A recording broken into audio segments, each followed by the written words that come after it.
Hi friends, నేను మీ మౌనికని. ఈరోజు నా స్టైల్లో అయితే చేపల పులుసు చూసేద్దాం రండి. ఫస్ట్ అయితే నేను 3 మీడియం సైజ్ ఆనియన్ అయితే కట్ చేసుకున్నాను.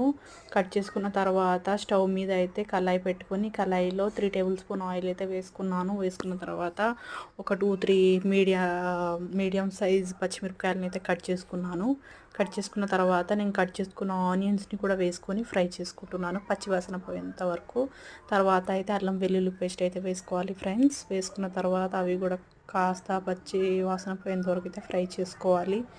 తర్వాత ఏదైతే మనం పులుసు అయితే రెడీ చేసుకుంటామో నేనైతే కేజీ చేపలకి ఒక చిన్న బౌల్ తోటి అయితే నేను చింతపండు తీసుకొని 3 మీడియం సైజ్ టమాటాలు తీసుకొని బాగా పిసికి రసం తీసుకున్నాను. నాకైతే ఎక్కువ పులుసు అయితే కావాలని నేను ఎక్కువ చేసుకున్నాను. మీకు తక్కువ కావాలంటే తక్కువ క్వాంటిటీలో కూడా తీసుకోవచ్చు.